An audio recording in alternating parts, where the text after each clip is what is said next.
এখানে দাদারা বলছিলেন ইন্ডিগো, আপনি ভাবুন না, অয়েল ইন্ডিয়া কর্পোরেশন থেকে শুরু করে ভেল সেল সমস্ত কিছু যা যা আমাদের রাষ্ট্রায়ত্ত সংস্থাগুলো ছিল তা জলের দরে মোদির দুই বন্ধু আদানি আর আম্বানিকে তুলে দেওয়া হচ্ছে। আচ্ছা বলুন তো, একটা কথা বলুন তো, 100 দিনের কাজে 60-40 যে রেশিওটা বলা হচ্ছে, ধরুন 60% কেন্দ্র দিল, 40% আমি ওই জায়গায় যাচ্ছিলাম দেবারদিদি, কোন রাজ্যের পক্ষে 40% দেওয়া সম্ভব হলো না। দেবারদিদি কি হবে প্রকল্পটা? আমি দেবারদিদি ওই জায়গায় আপনার কাছে আপনার ওই এই প্রশ্নের ইয়েতেই যাচ্ছিলাম। আপনি একটা টাটাদাকে বলবার সময় একটা হিসেব দিচ্ছিলেন যে 100 টাকা টোটাল, 60 টাকা কেন্দ্র, 40 টাকা, তারপরে যদি সেই প্রকল্প 1 টাকা বেশি খরচ হয় সেই টাকা। আমার প্রশ্ন হচ্ছে যে এই যে গিরিরাজ সিং যিনি পঞ্চায়েত মন্ত্রী, তিনি তো এ রাজ্যে এসে বলেছিলেন যে এ রাজ্যের পঞ্চায়েত দপ্তর যে চুরি দুর্নীতি করেছে, সেই দুর্নীতির ফলে আজকে হচ্ছে যে পশ্চিমবাংলার দফা রফা কাণ্ড হয়ে গেছে। তিনি, আমার প্রশ্ন হচ্ছে যে কেন্দ্রের সরকারের মন্ত্রী তিনি এ রাজ্যে এসে বলছেন তৃণমূলের তো কোনো লজ্জা শরমের কোনো বালাই নেই, কিন্তু আমরা তো বাংলার, আমাদের তো বাংলার একটা সম্মান আছে, আমাদের একটা ঐতিহ্য আছে, কৃষ্টি আছে। বাংলার মানুষকে চুরির কথা বলবে আর কেন্দ্রের সরকারের প্রশ্ন, আমার কেন্দ্রের সরকারের কাছে প্রশ্ন যে আপনি কটা এফআইআর করেছেন, কজনকে জেলে ঢুকিয়েছেন? আর জেলে তো ঢোকাতেই পারেননি, যারা জেলে ঢুকেছিল তারা বহাল তবিয়াতে বুক বাজিয়ে বেরিয়ে এখন জননেতা সাজছেন, কেউ কেউ বাড়িতে বসে বিভিন্ন রকমের কথাবার্তা বলছেন। আসলে তৃণমূল আর বিজেপি নাম বদলের বিষয় নয়, এখানে তৃণমূল নাম বদল করছে, ওখানে বিজেপি নাম বদল করছে। আলটিমেট মানুষ, এই নরেন্দ্র মোদীর আমলে দেশে সর্বাধিক বেকারের সংখ্যা, এই নরেন্দ্র মোদীর আমলে দেশে ভুকা মানুষের সংখ্যা সর্বাধিক, এই নরেন্দ্র মোদীর আমলে সব থেকে বেশি মানুষ কাজ হারিয়েছেন কোভিডের সময়। নরেন্দ্র মোদী থালা বাজিয়েছেন আর তালি মেরেছেন, মোমবাতি জ্বালিয়েছেন, আর মমতা বন্দ্যোপাধ্যায় এখানে রাস্তায় গোল্লা পাকিয়েছেন, আর মানুষ কাজ হারিয়েছে। ব্যান্ডেল থেকে কলকাতায় আসছে হেঁটে কাজ করতে।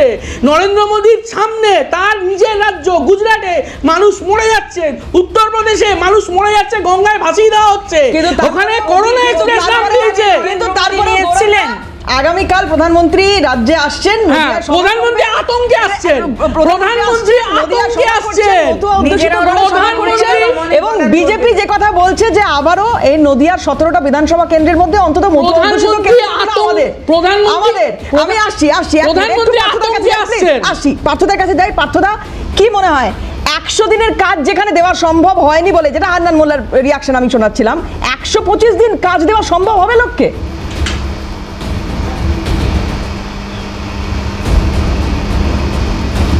দেখুন, আমি তো আগেই বলেছি এই 60-40% রেশিও দিয়ে রাজ্যের উপর যে চাপ সৃষ্টি করা হচ্ছে, এটা কৌশলে এই আইন যদি পাস হয়ে যায় তাহলে কার্যক্ষেত্রে মানুষ কোনো কাজ পাবে না। আর একটা বিষয়, এই বিলে যে প্রভিশনটা দেওয়া আছে সেটা ফেডারেল স্ট্রাকচার বিরোধী, অর্থাৎ রাজ্যের চাহিদা অনুযায়ী রাজ্য কাজ করতে পারবে না, কেন্দ্রের বলে দেওয়া নির্দিষ্ট কাজ রাজ্যকে করতে হবে, অথচ 40% রেশিও টাকা দিতে হবে রাজ্যকে, অথচ রাজ্যের কোনো সে থাকবে না। 40% দেওয়া সম্ভব হলো না, যেটা আগের মনরেগা আইনে ছিল, রাজ্য চাহিদা মতো তারা কাজ করবে এবং সেখানে 40% দেওয়া সম্ভব হলো না, ধরুন সম্ভব হলো না হবে, যেটা কার্যত অসম্ভব হয়ে দাঁড়াবে। সম্ভব হলো না মানেই তারা বলে দেবে যে রাজ্য সহযোগিতা করছে না বলে, এই তার মানে ওই প্রজেক্টটা শাটডাউন, তার মানে ওই প্রজেক্টটা শাটডাউন হচ্ছে না, রাজ্যের ঘাড়ে দোষ চাপিয়ে কেন্দ্র সেফ হাত তুলে নেবে। বেশ দিদি আসবো। রাজ্যের হাতে পুরো কাজের দায়ভার তো এতদিন ছাড়া ছিল, তারা বারংবার শুধু রাস্তার দেওয়ালে গ্রিলে নীল সাদা রং করিয়েছেন, প্রকৃত যে সাস্টেনেবল ডেভেলপমেন্ট সেদিকে তো হাত দেয়নি। কেবল 100 দিনের কাজে আমরা দেখেছি বিউটিফিকেশন হয়েছে, যেটা জনহিতকর কাজ। দিদি, মালদায় আপনাদের সাংসদ আছেন খগেন মুর্মু, তিনি এতদিনকার সাংসদ। আপনি বলুন, গঙ্গা ভাঙনের জন্য খগেন মুর্মু কতবার সংসদের অভ্যন্তরে মানুষের কথা বলেছেন, বিড়ি শ্রমিকদের যে আয় প্রত্যেক দিন আপনাদের এত সাংসদ আছেন, এতবার বলেছেন, আপনি বলতে পারবেন আপনার দার্জিলিংয়ের সাংসদ তিনি উত্তরবঙ্গের উন্নতির জন্য কি কাজ করেছেন? আপনারা বলুন মানুষের কাছে, আসলে বলতে পারবেন না, উঁচু গলায় চিৎকার করে কোনো লাভ নেই। আপনারা নেই, আমার আছে, আপনারা নেই, আপনি এখন শূন্য। আপনি প্লিজ দরকার নেই, সুন্দরী তো জোর জোর যাবে। হবে, গৌরব দা। চিৎকার করবে, সুন্দরী জোর। আরো তলিয়ে দিদি যাবে। সুন্দরী জোর। আপনার এখন ইন্ডি জোটের দিদি পিন্ডি সুন্দরী চটকান, জোর। আর এখানে ভারতীয় জনতা পার্টি আরে কে কার পিন্ডি চটকাচ্ছে সেটা দেখেই বোঝা যাচ্ছে রাজ্য বিজেপিকে। শোনা যাচ্ছে না। আচ্ছা আমি একটা ব্রেক নিই, একটু ঠান্ডা করতে হবে সবাইকে, একটা ব্রেক নিই, খুব দ্রুত বিরতির পর ফিরে আসছি, সঙ্গে থাকুন। খুব বেশি সময় বাকি নেই ওই আলোচনার, খুব ছোট ছোট করে প্রত্যেকের কাছে যাব। দিদি একদম আনইন্টারাপ্টেড প্লিজ। হ্যাঁ দিদি বলুন। দেখুন, এত কথা তো বলছেন এনারা, ইন্ডি জোট টোট অনেক কিছু করেছেন, মোদি আসছেন এনারা ভয় পেয়ে গেলেন। এরা তো সবাই জোট সঙ্গী, ভয় তো একসঙ্গেই পাবেন। এরা মোদিজিকে সত্যিই ভয় পান। মোদিজি আসছে, মানুষের ঢল নামবে, ওই ঢলটা এনারা চোখে দেখতে পাবেন না, এখন থেকেই ভয়ে ভীত। যে নিজে ভয় পায় সে অন্যকে বলে ভয় পাচ্ছি। আর এনাদের কোথা থেকে খুঁজে খুঁজে একটা জি রামজি বার করে নিয়েছেন। আরো ভালো কথা, রাম নামে কার ভয় আসে জানেন? ভূতেদের। তাহলে এই ভূত কারা? এটা সাধারণ জনগণ যারা পশ্চিমবঙ্গবাসী, তারা 2026 একেবারে বুঝিয়ে দেবে। আমি বলছি নরেন্দ্র মোদী আসছেন, একটু আগে গৌরবদা বলছিলেন যে ভয়ে ভয়ে আতঙ্কে আসছেন। এই যে ছবিগুলো আমরা দেখছি, এটা তো দারুণ ছবি, কি সুন্দর করে সাজানো হচ্ছে মঞ্চটা। ভয় কার গৌরবদা? একটু আমি আসবো দিদি, একটু শুনে নি গৌরবদার কাছে। আমি আসবো। ভয় নরেন্দ্র মোদী? কিসের ভয়? কিসের ভয় মানে ওই যে নাগরিকত্ব, শান্তনু ঠাকুর 2024-এর লোকসভার নিরিখে 92টা বিধানসভা আসনে এগিয়ে আরে গেছে আপনি BJP। 2024 তো ছেড়ে দিন, এখন তো 2025 সালের ডিসেম্বর মাসের আজকে 19 তারিখ, আর 11 দিন পর বছর শেষ।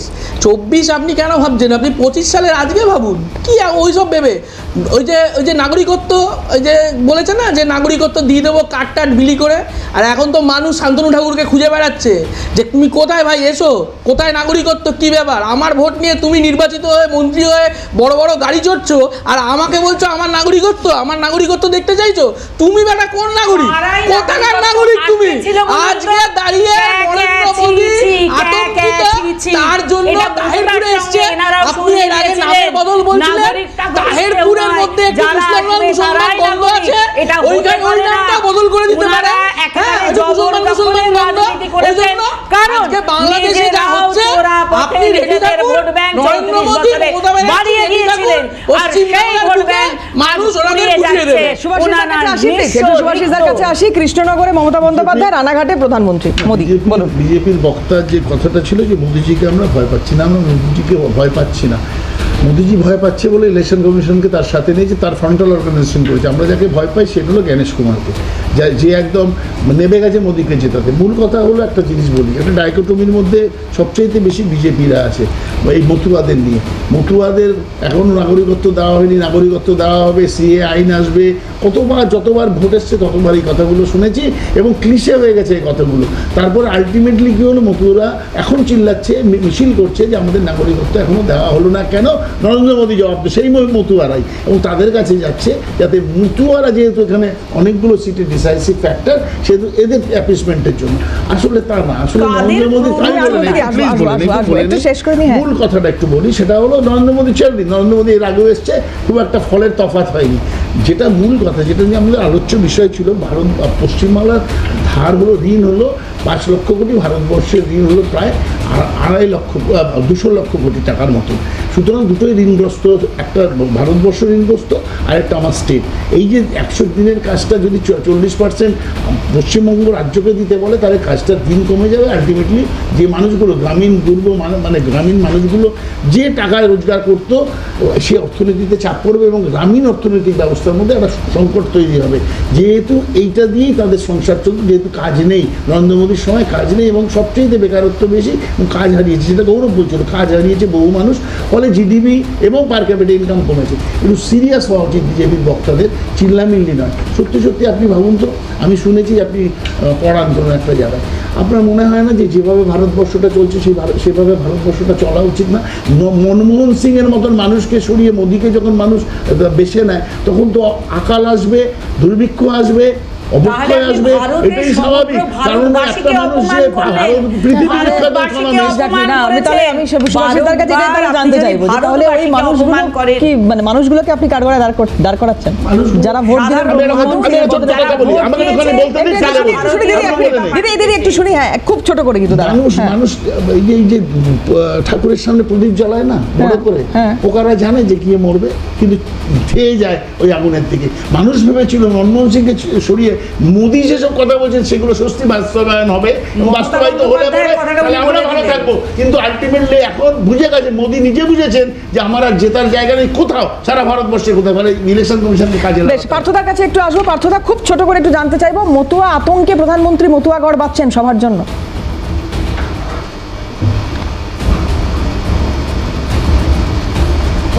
দেখুন, প্রধানমন্ত্রী বেশি যাওয়া আসা করছে মানে ভোট আসছে এটা ধরে নিতে হবে, এবং মতুয়া করে তিনি আসছেন। সম্প্রতি যে ডিমিশন লিস্ট পাবলিকেশন হয়েছে নির্বাচন কমিশন করেছেন, এবং যাদেরকে এই নির্বাচন কমিশন হিয়ারিং এ ডাকবে সংখ্যাটা কাদের আপনি যদি একটু পরিসংখ্যান দেখবেন, মতুয়া মানুষ, রাজবংশী সমাজের মানুষ, এসটি, আদিবাসী, প্রান্তিক মানুষদের নাম সব থেকে বাদ গিয়েছে, এবং তাদেরকে শুনানিতে বেশি ডাকা হচ্ছে। এই জায়গায় যেটা তারা করতে চেয়েছিল নির্বাচন কমিশনকে দিয়ে, সেটা বুমেরাং হয়ে গেছে। আজকে সেই মতুয়াগড়ে গিয়ে কিছুটা ড্যামেজ কন্ট্রোল করার চেষ্টা হচ্ছে। ড্যামেজ কন্ট্রোল যতই করার চেষ্টা করুক, মানুষ উপলব্ধি করেছে এই নরেন্দ্র মোদী সহ বিজেপি মানুষের সঙ্গে মিথ্যাচার করে, যা বলে তা করে না, মানুষকে ভাওতা দেয় এবং নতুন মোড়কে কিছু বিষয় আনবার চেষ্টা করে। আদতে সেটা ভারতবর্ষের মানুষের সুফল লাগে না, সেটা মানুষের বিপরীতে যায় এবং মানুষকে নাজেহাল করে তোলে। পরপর বিজেপির কর্মসূচি, নোটবন্দি থেকে শুরু করে যাবতীয় যতগুলো কর্মসূচি মধ্যরাতে বিশেষ করে নিয়েছে, সব কয়টায় মানুষের হিতে নয়, মানুষকে আতঙ্কে ফেলেছে, মানুষকে বিভীষিকা যন্ত্রণায় পরিণত করেছে, সেটা মানুষ উপলব্ধি করতে পেরেছে। তাই ভয়ে খানিকটা ড্যামেজ কন্ট্রোল করতে এসেছে। আর বাংলায় যতদিনই আসবেন তত বিজেপির ভরাডুবি হবে, কারণ বঙ্কিম চট্টোপাধ্যায়কে যিনি বঙ্কিমদা বলে, রবীন্দ্রনাথের দেওয়া মহাত্মা নামকে মুছে ফেলার যারা চেষ্টা করে, তাদেরকে বাংলার মানুষ কখনো ক্ষমা করবে না। আগামী দিনের নির্বাচনে সেটা আরো একবার প্রমাণিত হবে। দিদির কাছে আসবো, দুটো বিষয়। সুভাষিসদার কথার একটা, উনি তো ডহরবাবুকেও ডাকেন। সুভাষিসদার কথার রিয়াকশন নেব। গ্রামীণ অর্থনীতি বিপন্ন এক, আর দ্বিতীয় হচ্ছে এই সভা প্রধানমন্ত্রী। বলুন দিদি। হ্যাঁ, সুভাষিসদা বললেন একটু আগে যে গ্রামীণ অর্থনীতি বিপন্ন। গ্রামীণ অর্থনীতির উন্নয়ন, সার্বিক উন্নয়ন করতে গেলে যে কাজটা আসল হওয়া প্রয়োজন, এই 125 দিনের কাজের ইমপ্লিমেন্টেশনটা তো করতে হবে।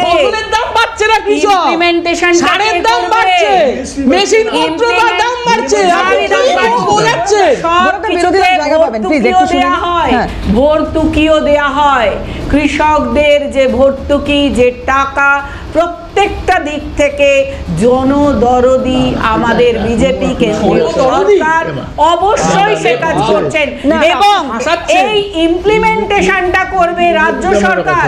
সেই জায়গায় কোনো না কোনো খামতি রয়ে যাচ্ছে, কারণ সেখানে দিনের পর দিন টাকা লুট হচ্ছে, কাজ হচ্ছে না, মরা মানুষের নামেও তাদের জব কার্ড খোলা হচ্ছে। এবং এটা যেটা জনমোহিনী প্রকল্পগুলো, এটা আপনারা নিশ্চিত করতে পারছেন 125 দিন কাজ দিতে পারবেন আপনারা? এটা নিশ্চিত করতে পারছেন কেন্দ্র সরকার পারবে? অবশ্যই। যেখানে 40 দিনের কাজ হয়েছে, যেটা হান্নান মোল্লা সাহেব বলছেন, বন্দ্যোপাধ্যায় করেনি, করতে দেয়নি। সারা ভারতবর্ষে মমতা নেই। সারা ভারতবর্ষের কথা বলুন, সারা ভারতবর্ষে যেখানে যেখানে কাজ হয়েছে, কোথায় কাজ হয়েছে? একটা স্টেটের নাম বলুন। বেশি বাংলায় হয়েছে, অন্যান্য স্টেটে হয়নি। আপনাকে বলছি, আপনি জানেন না, না জেনে কথা বলছেন, না জেনে কথা বলছেন। 100 দিনের কাজ সব থেকে বাংলায় চুরি হয়েছে, বেশি হয়েছে, যেখানে হয়নি অচুরুপ হয়েছে, যার জন্য আজ সেন্ট্রাল থেকে টাকা আটকে রয়েছে। টাকা চুরি হয়নি আপনি বলে দিন। আরে আপনার গুজরাট, রাজস্থান, উত্তরপ্রদেশে সব থেকে জব কার্ড বেশি ভুয়ো বেরিয়েছে, আপনারা সেখানে টাকা বন্ধ করেননি কেন? এসব কথা বলছেন কেন? না জেনে না শুনে কথা বলছেন। বাংলায় সব থেকে বেশি হয়েছিল, অথচ এখানে সব থেকে আগে কাজ বন্ধ করে দেওয়া হয়েছে। তারপরে আপনারা বলে বিরত করছি দাদা, হ্যাঁ ওই যে গ্রামীণ অর্থনীতিকে চাঙ্গা করে হলো কৃষকরা এবং কৃষিজাত যারা শ্রমিক আছে তারা। আপনি আপনার গভর্নমেন্ট এমএসপি দিতে পারেনি, মিনিমাম সাপোর্ট প্রাইস দিতে পারেনি, 724 জন কৃষককে মেরে ফেলেছে দিল্লির বর্ডারের সামনে আপনার গভর্নমেন্ট।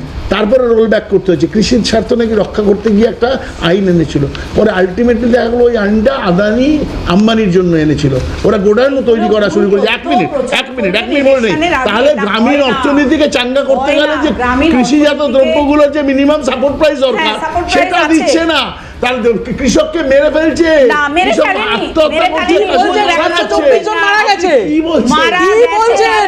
724 জন মারা গেছে কৃষক।